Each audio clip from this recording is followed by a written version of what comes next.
அனைவருக்கும் வணக்கம். இது கின்ஸ் இலவச அகாடமியின் தேர்வு நோக்கில் திருக்குறள் டே 4. இன்னைக்கு ஒழுக்கமுடைமையில 6ல இருந்து 10 வரைக்கும் உள்ள குறளை பார்க்க போறோம்.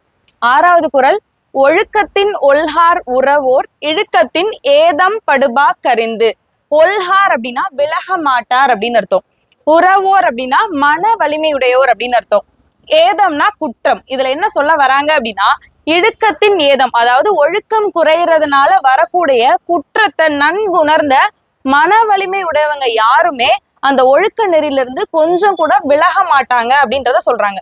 உறவோர் அப்படின்றது போன குறள்ல பார்த்திருந்தோம். தொழில் செய்யக்கூடிய கருத்தா, யார் அந்த தொழிலை செய்யறா அப்படின்ற பர்சனை குறிக்கிறத வினையால் அணையும் பெயர் சொன்னோம்.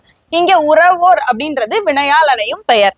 அடுத்த குறள், ஒழுக்கத்தின் எய்துவர் மேன்மை இழுக்கத்தின் எய்துவர் எய்தா பழி. ஒழுக்கத்தின் எய்துவர், எய்துவர்னா கிடைக்கிறது. ஒழுக்கத்தால ஒருத்தவங்க என்ன அடைவாங்க அப்படின்னு கேட்டா மேன்மை அடைவாங்க. இழுக்கம் அப்படின்னா ஒழுக்கத்தோட ஆப்போசிட் வேர்ட். இழுக்கத்தினால அவங்க என்ன அடைவாங்க அப்படின்னு கேட்டா அடையக்கூடாத பழியை தான் அடைவாங்க அப்படின்னு சொல்றோம்.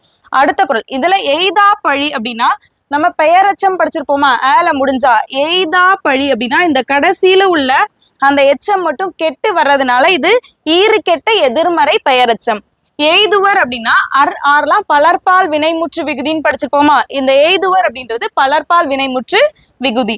அடுத்த குறள், நன்றிக்கு வித்தாகும் நல்லொழுக்கம் தீயொழுக்கம் என்றும் இடும்பை தரும். வித்து அப்படின்னா விதை, இடும்பை அப்படின்னா துன்பம்.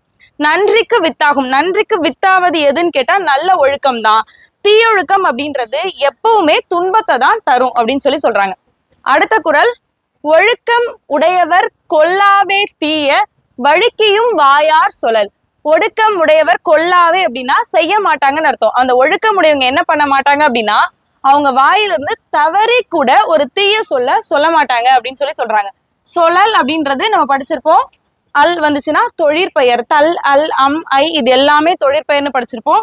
சொல்லல்ன்றது தொழிற்பெயர். அடுத்த குறள், உலகத்தோடொட்ட ஒழுகல் பல கற்றும் கல்லார் அறிவிலாதார். உலகத்தோட அப்படின்னா உயர்ந்தவரை இங்க உலகம் அப்படின்னு மென்ஷன் பண்ணியிருப்பாங்க. உயர்ந்தவர்களோடு ஒட்டி வாழ்வத தெரியாதவங்க யாருமே என்ன படிச்சிருந்தாலும் பல கற்றும் கல்லார் அறிவிலாதார், அவங்க அறிவில்லாதவராதான் கருதப்படுவாங்க அப்படின்னு சொல்லியிருக்காங்க. இன்னைக்கு நாள் 4 ஒழுக்கமுடைமை கம்ப்ளீட் பண்ணியிருக்கோம். இது வரைக்கும் 2 அதிகாரம் கம்ப்ளீட் பண்ணியிருக்கோம். நாளைக்கு வேற ஒரு அதிகாரம் பார்ப்போம். நன்றி.